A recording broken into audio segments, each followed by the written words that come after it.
welcome. We are pleased to have with us today Craig Warren-Smith, who's with the Spiritual Computing Research Institute. I'll leave it to Craig to give us a little bit more detail on his background and what he's been working on lately, but I was privileged enough to meet Greg at Food Camper, who led a session on spiritual computing and what does that mean and what are the implications for work done by computer scientists. So the reason that Craig's come here today is to talk to us a little bit about what our thoughts are on that topic, and also to see if there are any Googlers who would be interested in working on research of this kind or getting a group together here to talk about topics like this. So, welcome to Craig. Thank you. It's always interesting to see who would show up in a meeting that brings these two words together. It's pretty weird, right? Spiritual and computing. You may be here just because you're curious about what could come out of those two words, but you might have a more specific idea yourself. So I'd be interested to know what connections you see with what might be spiritual computing, or what you're doing here at Google that might be potentially connected with that topic. I just really like to hear from you. Just any ideas?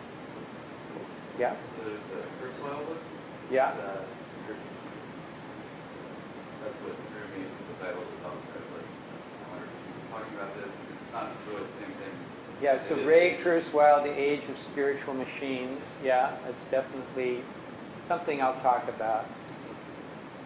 Anybody else about how this topic may relate to what goes on here at Google? Yeah?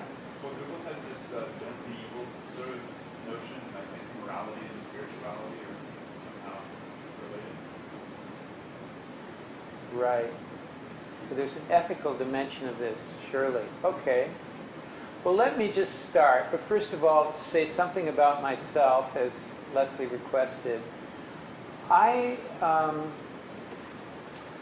put in about a decade exploring how the technology sector might be contributing to humanity or harming as digital technology takes over and as networks spread. What's the social impact of that? What are the net pluses and minuses as we get from the first to the second billion network individuals? I explored that by helping to create a movement to close the digital divide. I organized a conference in 1999 on the eve of the Seattle World Trade Organization meeting that brought world leaders together around that topic. Since then, I've been teaching that topic at Harvard and advising governments in Asia about how to spread networks into their countries. And it led me to understand that this issue of how to bring out the potential for digital technology for human benefit is not something that's going to be worked out by government leaders. It is so deep, the issue is so pervasive, that it does have to be worked out on a spiritual level, essentially. The issues that are arising as digital technology enhances its impact on human culture is at its heart a matter of affecting the very nature of what it means to be human and what it means for humans to shape reality that brings out the potential of the human condition. So all those issues are essentially spiritual issues. And so I spent about 10 years looking at the social impact of technology, and now I see that it's led me to this spiritual terrain. But this is not the first time that an exploration like this has taken place. I could draw your attention to a situation that happened 2,500 years ago when someone was born into a wealthy family and offered a lot of material rewards for sort of going along with the father's agenda. But instead, this guy dropped out, sort of totally rejected his parents' solution for what would bring happiness. And he decided to launch his own investigation into this question himself. And he essentially ended up developing a technology called openness, in which he explored the methods of actually cracking the code on how a human can achieve sustainable happiness or empowerment, user empowerment.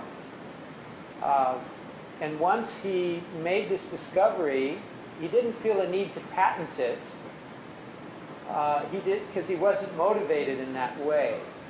And yet, the discovery he made might be considered the ultimate original open source discovery, that there's a way for the mind to work out how to be happy. And then he began to tell others about it. So this person, you might guess by now, is who? What? The Buddha, right. But now I'm not, having said that, I don't want you to think that I'm, pushing a Buddhist agenda on you guys. The Buddha lived at a time that is now being referred to as the axial age, or the age of transformation. It's a period that began about 800 AD or BC and continued to about 200 AD. And this is a period where most of the significant ideas in the realm of spirituality were really presented in the form of individuals who revisited their own traditions, whether it was sort of Greek rationalism or the Hebrew traditions or whatever, and they began to explore how these traditions can form the basis of technologies that generate empowerment, human empowerment. So these people, Christ, Muhammad, Confucius, Lao Tzu, some of the Greek thinkers, they all lived around the same period of time, and they all came up with complementary answers to the question of how humans could be empowered.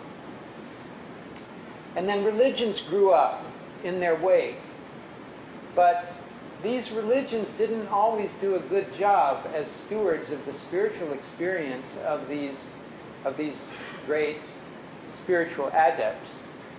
But we do have religions sort of trying to carry forward the legacy of these great leaders. And we've seen that since the time of the axial age, the spiritual impulse, that desire to crack the code on how to adjust your mind in such a way that you become happy, that tradition has been at odds with the tradition of technology. Technology has wedded itself with authoritarian governments and tyrannies and with commerce in such a way as to lead people away from that pursuit of happiness. So human culture in the last several thousand years, have had technology moving in one direction and spirituality moving in another. Could you press an example of a counterexample of this? Is it unusual? Is the printing press unusual as a counterexample of this? There have been counterexamples, and that's a good point. That even though these trends have existed, that over time, gradually we've seen the technology world and the spiritual world beginning to hint that there might be a convergent point, a meeting point between these two worlds. And as digital technology was born about 30 plus years ago, the terms like icon or avatar or names like oracle, suggesting that there's some kind of spiritual underpinning to what might be going on here in digital technology began to emerge. But I think it's only now, in the year 2006, where the preconditions exist for a real alignment between the worlds of technology and the worlds of spirituality. And it relates very much to what's going on here in this room and in this incredible place called Google. It's the search business, right? So search, what is it? It's about aggregating information, but is that the end game? How does information get us to meaningful information? And how does meaning get us to wisdom? And how does wisdom get us to empowerment? Has become central to the search business. So search by itself exists in a larger context of what is it that people really want, and what does it mean for people to embark on a search process to get the answers to questions that they don't think they already have, and how does that then lead them into a dynamic where they actually find that what they want is what the Buddha wanted, sustainable happiness? Is there some way that through the search business that can be aligned with this historic effort to find true meaning in life? It seems that yes? Sorry, I didn't want to interrupt. Yeah. I have a hypothesis. Yeah? That there's, this isn't completely off the top of my head hypothesis, so I may get to the end of my sentence and say, no, that's wrong. So much as there is, a natural ecology of, so I think there's an information ecology that exists in a changed landscape. So historically, here's a biological metaphor. Historically, our ancestors had to hunt and scrape for enough calories to survive. We are evolved to take in all of the calories we possibly can because there's never been enough. And now, of course, that there is too much. There are calories everywhere. We all have dietary problems, and we need nutritionists. Historically, information has been power. There hasn't ever been enough of it. It would be really useful to know whether there's a leopard over that hill. It would be useful to know, all of these things. And I think intellectually, we have evolved the same mechanisms for this hunger for information that our bodies have evolved for hunger for calories. Essentially, the more we can get, the better. The more likely we are to survive. And we have our brains haven't adapted to these last 20 years. Yeah. And we need the equivalent of information nutritionists to say, no, clicking on the trivial quote of the day 15 times isn't good for you. Good point. Very good point. Well, to kind of set up this discussion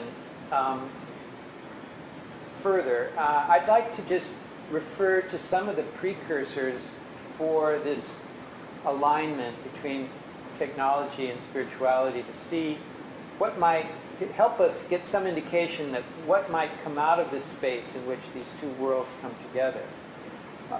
For example, think of the experience of George Lucas, the filmmaker, 30 years ago.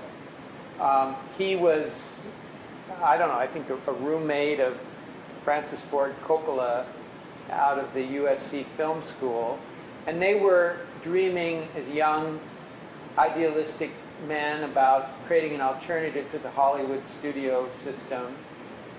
But Lucas understood that he also needed to know a lot about technology and what technology can do with film. So he brought a lot of those tools with him up to the Marin County where he established his base away from the Hollywood star system. And he began to work on the script for Star Wars. And he worked on several versions of it, and he couldn't quite get a compelling story because he knew he wanted it to be about search, but he knew that it had to be search for what. So he read this book he found called Hero with a Thousand Faces, written by who? Joseph Campbell.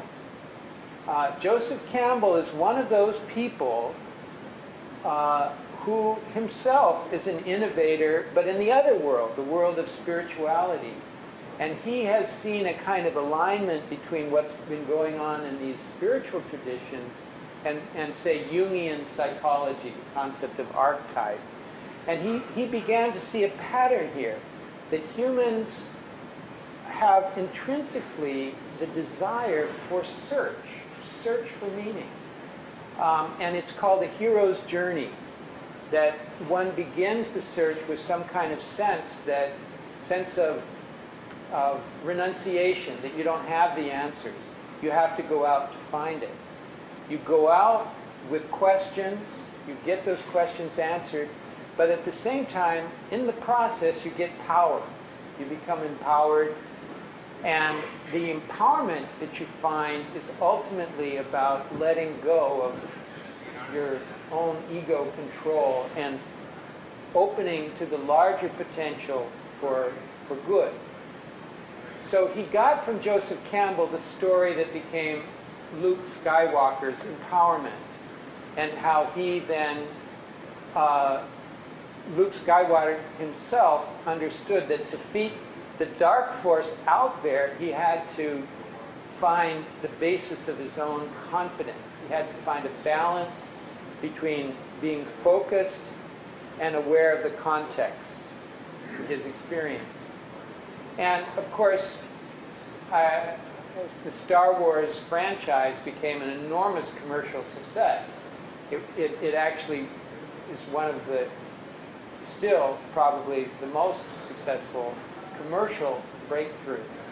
So it's not as if this spiritual quest idea is antithetical to network effects, but it does seem to involve design principles where you factor in spiritual wisdom in, so that that begins to dominate what you do with these tools that digital technology has created. So 30 years ago, we had a conversation between two individuals that was kind of like a blip in the film industry. It didn't actually create an alternative to the star system. Maybe Robert Redford has, who knows. But the time wasn't right 30 years ago. But there are two other men whose lives I want to mention that have actually brought us right at the doorstep of this convergence that we find right here happening in Silicon Valley now. One of the men was working on the spiritual side of the equation, and the other on the technology side. First, for the spiritual side, there's this guy named Francisco Varela. Have any of you heard his name? A Chilean. Well, he was a student, a young student of an esteemed biologist named Humberto Maturana, who came up with the notion of autopoiesis, which is a concept of self-organized systems. It's that based on the biology of the cell, that the cell exists of sort of semi-autonomous parts that form a kind of ecology. This notion became the basis of questioning for Francisco, and he felt he had to leave Santiago and go study with spiritual masters. He found Tibetan Buddhism, he found the Dalai Lama. He began to see that in Tibetan Buddhism, one can begin to see how brain systems can come into convergence. Affective and cognitive dimensions of one's brain could sort of come together through meditation. So in a dialogue with the Dalai Lama, he eventually brought that dialogue into neuroscience. This led to, and he brought it to, he revisited the French existential and phenomenological tradition He lived the last 10 years of his life in Paris. Unfortunately, he died rather young, about 5 years ago. But he articulated a notion called first-person science, the notion that experience itself is a kind of, could be the basis of empirical inquiry, and it could lead and it could inform design principles by becoming an expert on experience. And he also talked about how the third-person science of neuroscience could study meditation adepts and use fMRI technology, the visual kind of scanning technology, to indicate what empowerment actually looks like as a brain image, and measures could be developed to delineate the empowered brain from the less empowered brain. So right now at neuroscience labs like University of Wisconsin, Stanford, University of California, San Diego, we have meditation becoming a serious object of inquiry, so that we're beginning to see what optimal brain health looks like. We're beginning to see what it is that these spiritual traditions have been aiming for in terms of brain systems. And surprise, surprise, we're beginning to get measures that the technology labs can use as they seek to optimize user experience. So neuroscience has made a connection with spiritual traditions that has great implications for technology. And it's because of the spiritual quest of people like Francisco Varela. Their own seeking process has led them to this, so that Francisco, at the end of his life, was able to tell his mentor that he helped carry that tradition of autopoiesis, and that wonderful tradition of Chileans like Pablo Neruda. He was able to kind of bring the jewels back to Chile and return to his own people the insight from his own journey. Now we also have another person who lived right around here at Stanford, Palo Alto, Xerox Park, who you probably do know, Mark Weiser. Anybody know Mark Weiser? Who he is? Tell us who is Mark Weiser, or who was he? Yeah. He was the head of the, I forget what the lab was originally called, but it was the lab at Xerox that ended up working on ubiquitous computing at Xerox. Right. So he was a contemporary of Francisco's, and he died at about the same age, rather young. Both of them died of cancer about several years ago. Mark Weiser came out of this incredible collection of people at the Xerox PARC lab in Palo Alto. And there was this was a time and place where design principles were emerging that are still now, that are changing, that are bringing out the potential of what digital technology might contribute. So Weiser never developed a lot of books or anything, but he wrote 2 articles that have had enormous effects. One of them was on the concept of invisible technology, which was basically the notion that computing isn't essentially a matter of me sitting here in front of this machine and this sort of cognitive lock between this TV-like box and me over here, in which all my energy is very kind of visual, and we're trying to find a solution. It's not about that necessarily, but he talked about a world in which technology can become invisible, to get out of the way, become embedded in objects, and the whole body becomes sort of freed in the way that it's mediated by technology.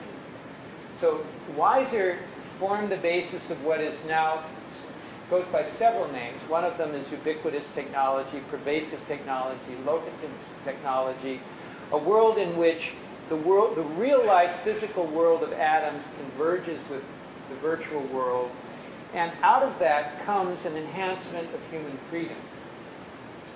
he articulated this potential even as the commercial forces around him were still focusing on technology as a productivity tool. He was looking ahead about how technology could be an empowering tool. He also wrote a book called Calm Technologies. Have any of you heard of that article? You might want to Google it. Calm Technology is an amazing, visionary piece of work. It's just a few pages long. But in Calm Technology, he said that the fundamental challenge of computing is to restructure the relationship between focus and or what's at the center of your attention and what's at the periphery. So, and this, of course, is a really fundamental notion in meditation or in spiritual traditions, is how you keep focus and still let in context.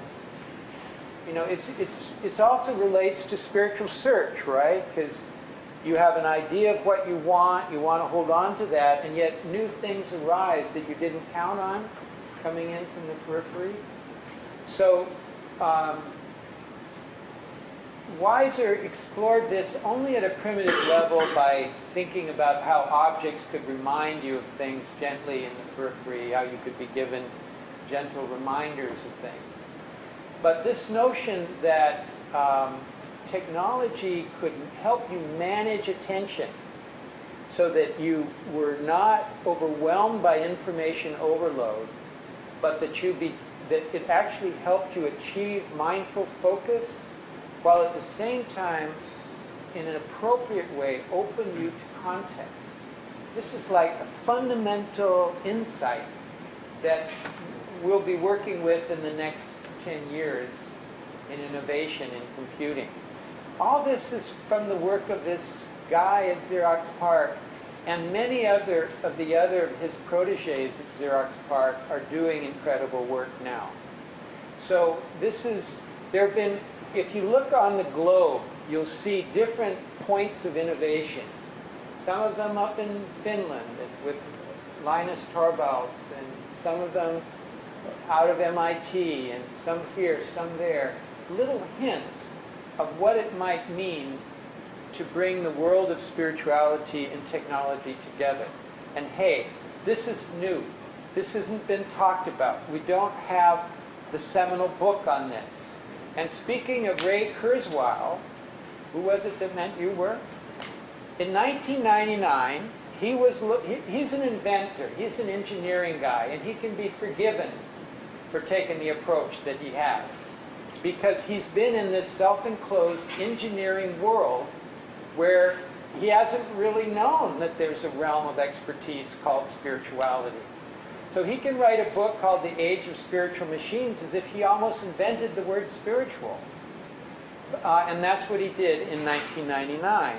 And he talked about a world of the law of accelerating returns, predictable innovation, where we will get to three-dimensional semiconductors and so forth. And essentially we'll get to machines that are smarter than humans.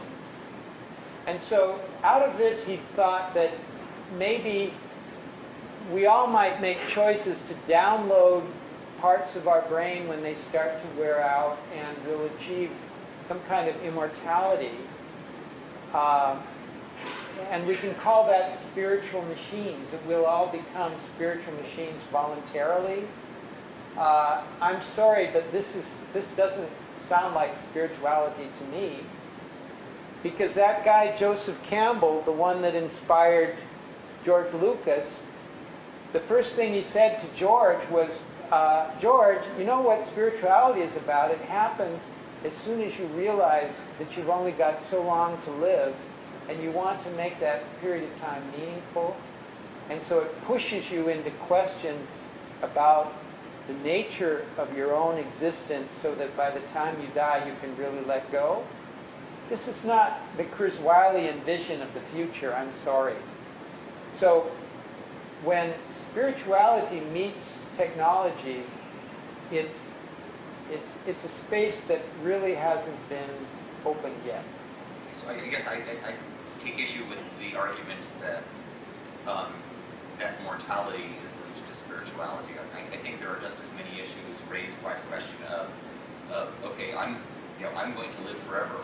What I think it's if somebody told you that you were going to live forever, I think that raises just as many questions. I'd say I don't know, spirituality to me feels more to be any form of interest, anything that any form of introspection on self consciousness and existence. Yeah. And I guess whether it's sort of like flipping a coin. You flip a coin and either yes, you're going to die someday, or yes, you're going to live forever. Just flipping the coin is an act of or knowing that there's going to be an answer there, one way or the other. Okay. Is a That's a good spiritual point. act. That's a good point, and I think that the implications of your point is that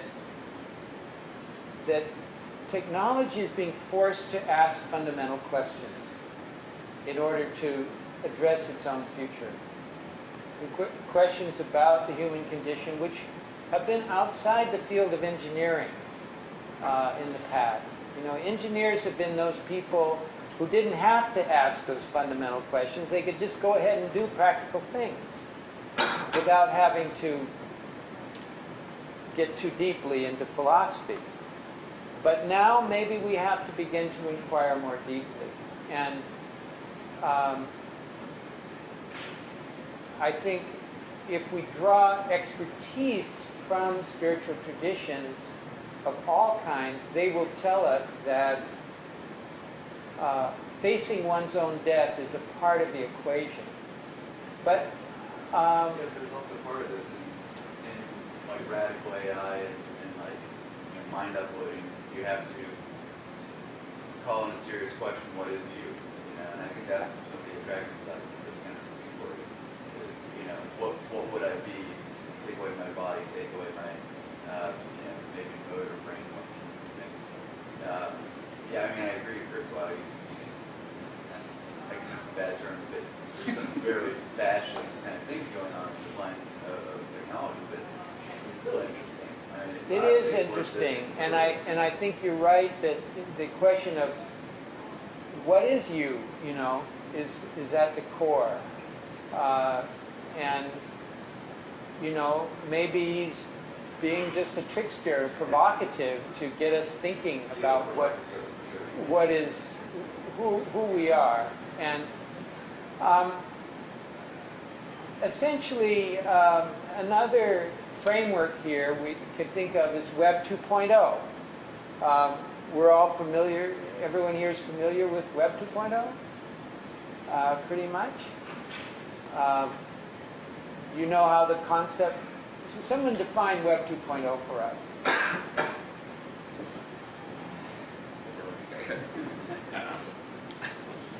Web 2.0, unfortunately, is mostly a marketing term and means whatever saying it means it to mean.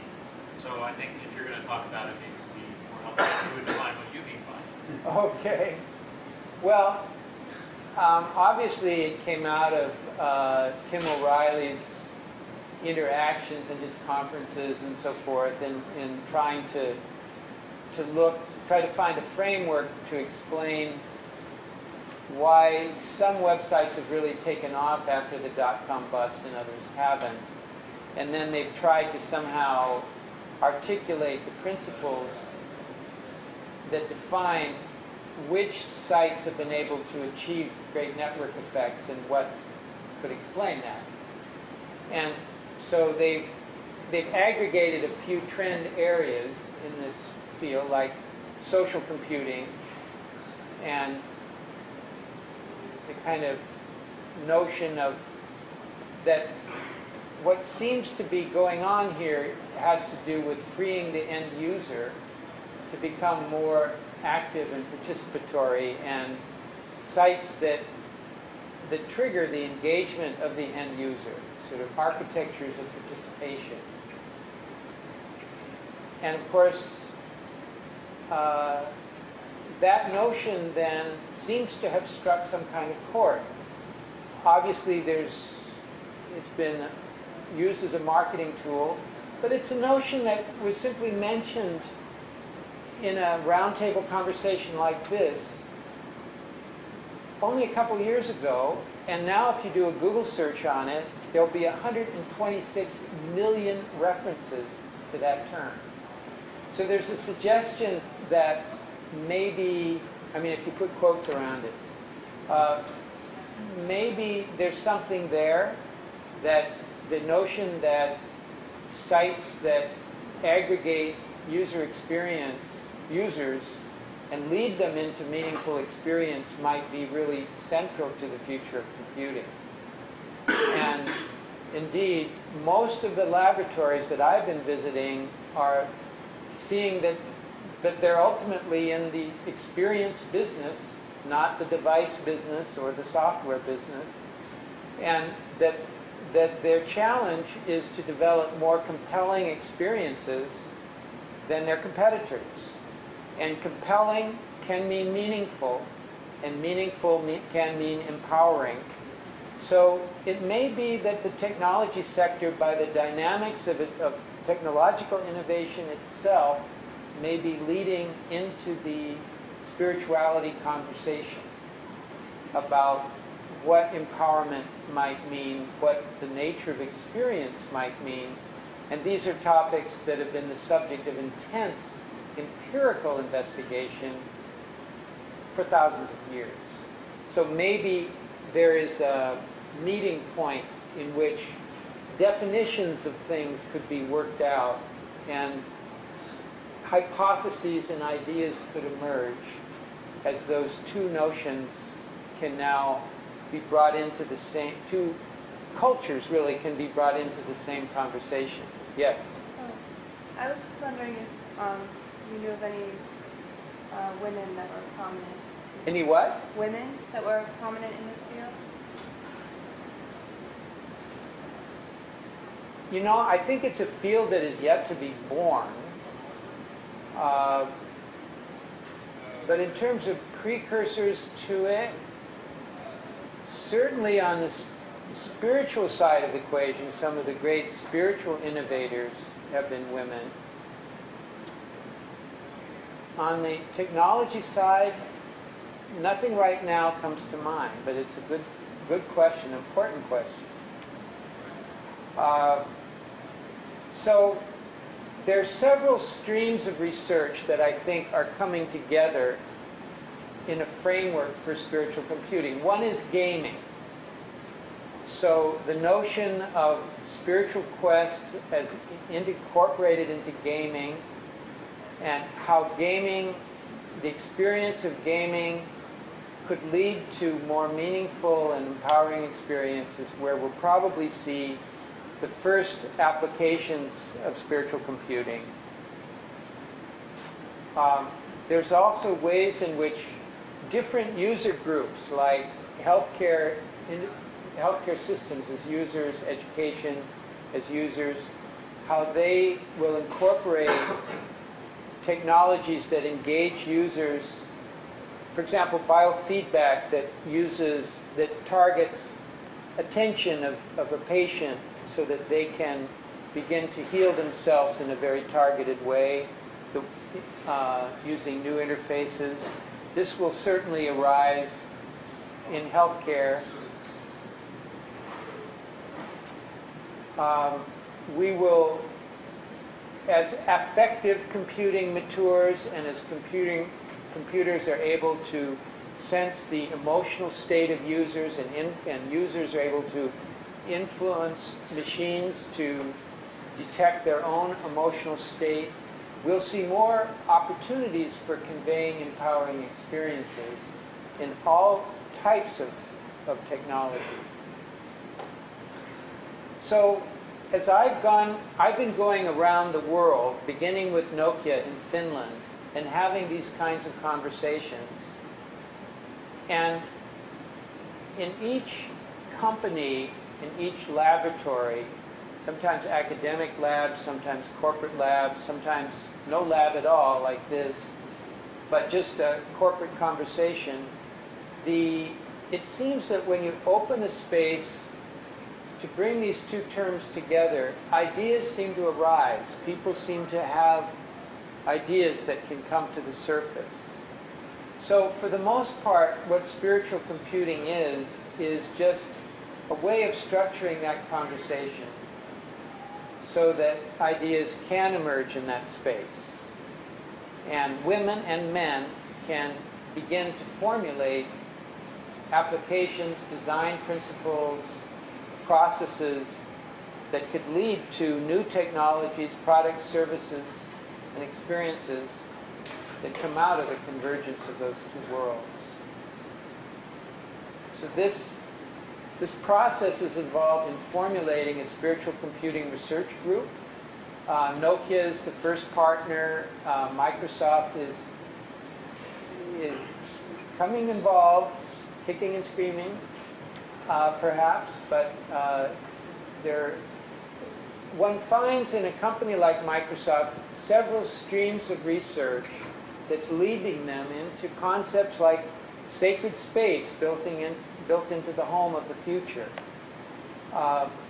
Religion, how to reach out to the religion as a kind of user category and create technology that bring religion, that address the spiritual principles embedded in religion, or the spiritual experiences in religion.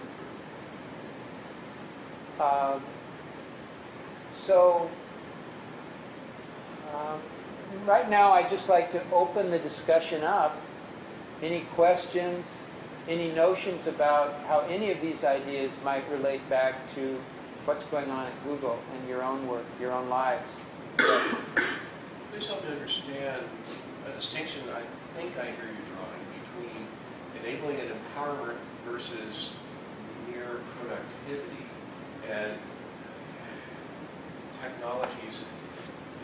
Where is there a fuzzy line there? Are you drawing a distinction? Is there? How do you see that?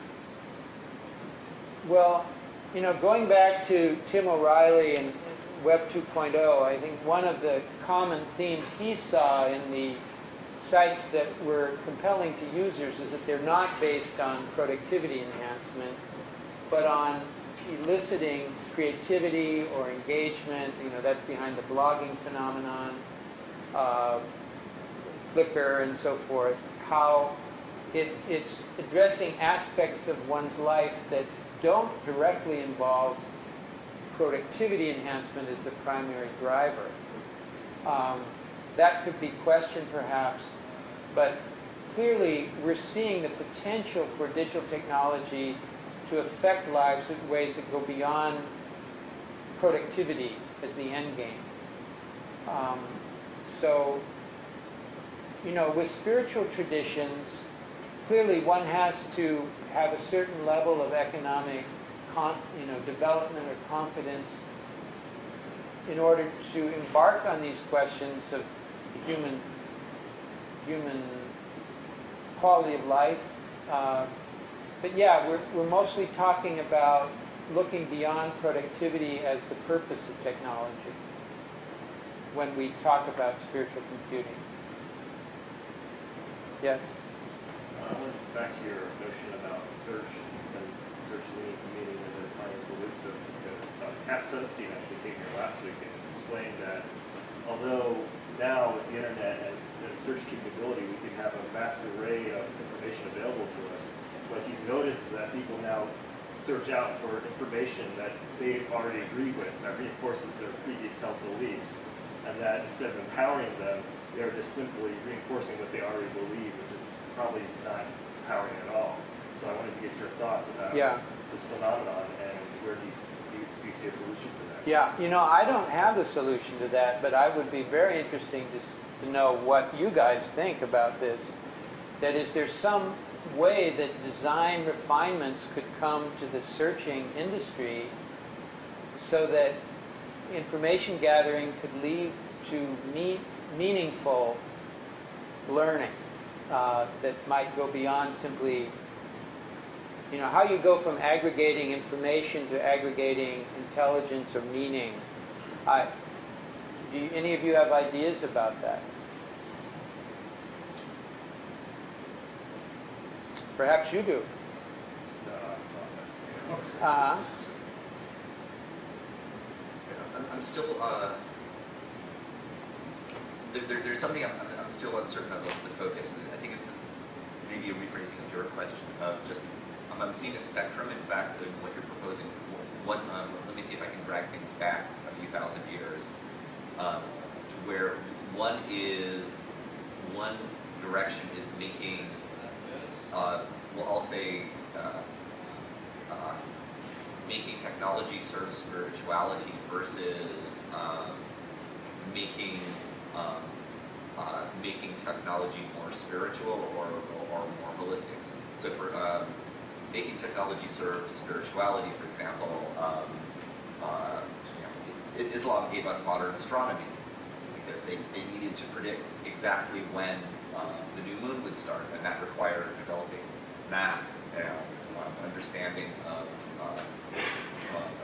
a lot of understanding of science and technology that we just didn't have, and that essentially made it possible for early Muslims to figure out when is it we're going to have the new moon, when is it that sunrise is going to happen, and that was taking technology and essentially making it serve that particular spirituality, versus, as you say, calm computing, which isn't 1,000 years ago. But essentially, this is taking cold hard technology and making it a little bit more humane. And these seem to me to be very fundamentally different tasks. I'm not sure if you're. I don't know which of these you're getting at. Well, it's opening a space in which all can be considered, and to going beyond. It's not essentially about serving religion as a user group and figuring out how technology can reinvent all the various functions that happen in religion. But right, it's more about trying to understand what the experiences that have emerged from spiritual traditions that are relevant to the technology sector, and how a dialogue or interface could be developed between that realm of expertise and what the technologists are trying to do. Now, out of that could come concepts like the democratization of spirituality. What may emerge as a definition of spirituality could be,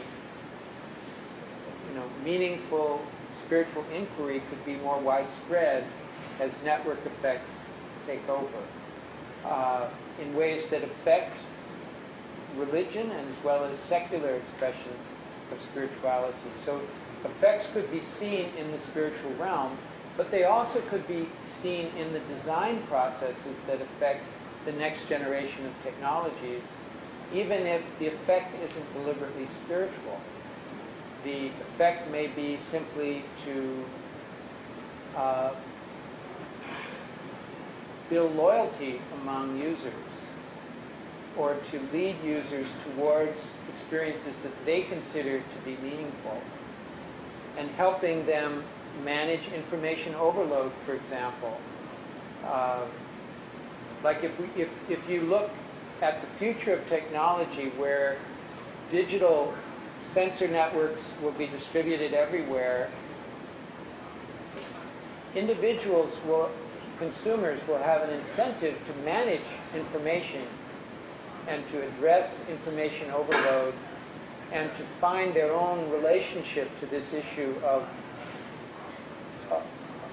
how they can be empowered to shape the way in which they process information and find meaning from it.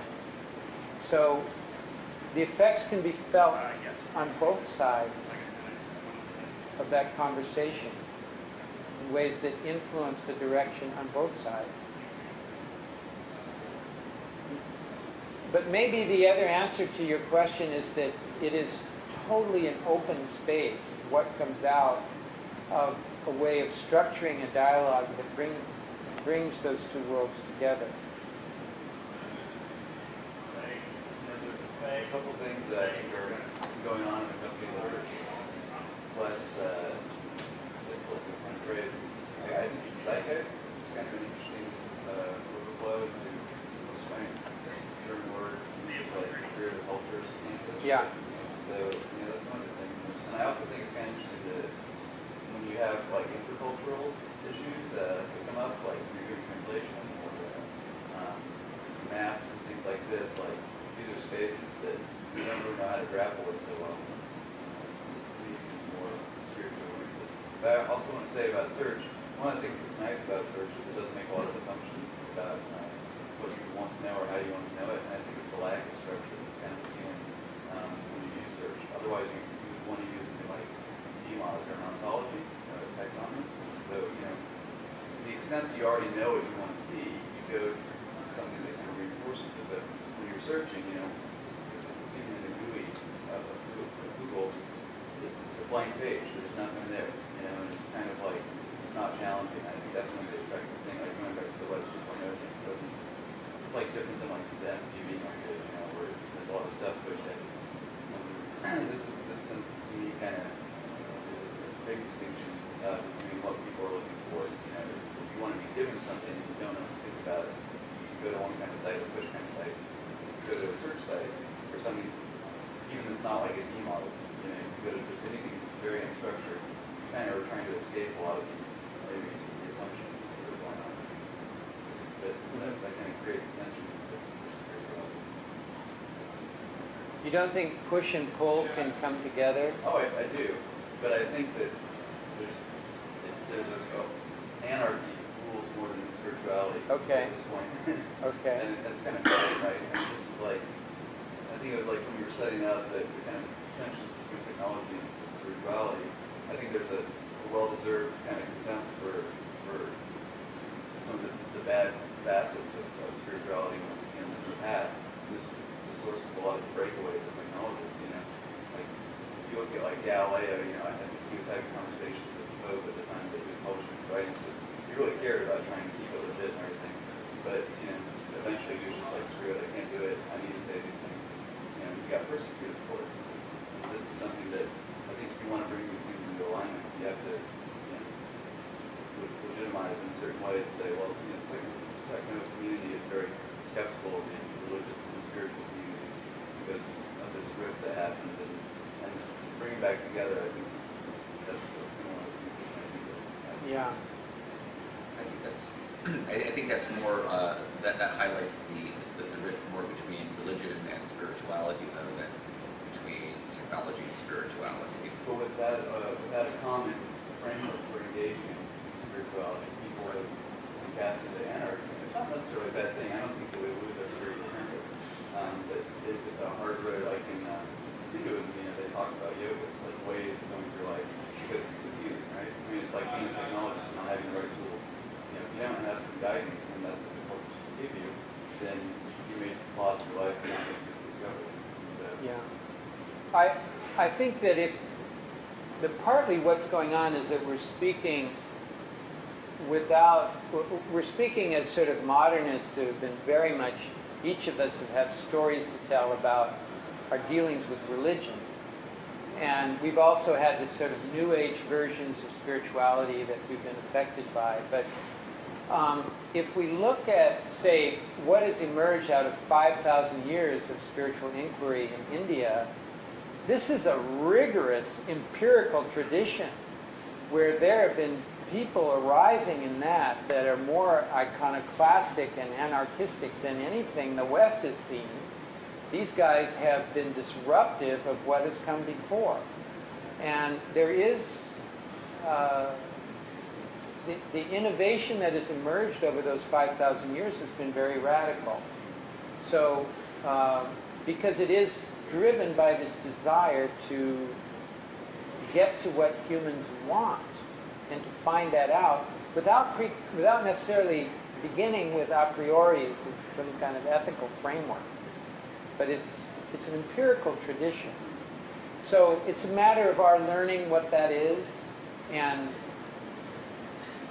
mixing it up and challenging, Yeah. back and forth. That's why I wanted to bring up the intercultural thing, because I think while that stuff is cool, it doesn't really solve the Western problem. And the Western problem is it's kind of like an in-house problem, where this rift came up and we need to solve it. And what's cool about the web and like looking at other cultures is you kind of see positive examples where this stuff didn't really fall apart quite so badly when these inquiries or like in Islam, you know, when people were studying these things, it's one of these great things where you have like, you know, great science acting alongside great religion. And it's instructive, but I think in a certain, at least for the Western culture, it has to feed back to a certain point to help us heal our stuff, you know. Like learning somebody else's tradition, it's not necessarily a replacement for your own tradition. It can help as technologies, maybe they're slightly pluggable, but, you know, it's a big question to ask. And that may just be how, you know, it's an interesting thing, like, you know, why does a technology or website succeed in China versus here? You know, these can play into like business questions, like, do we not treat the process of certain writers or something like this? Leslie?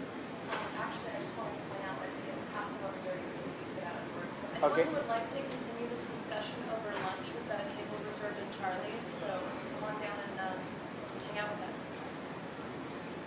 Yeah, thank you.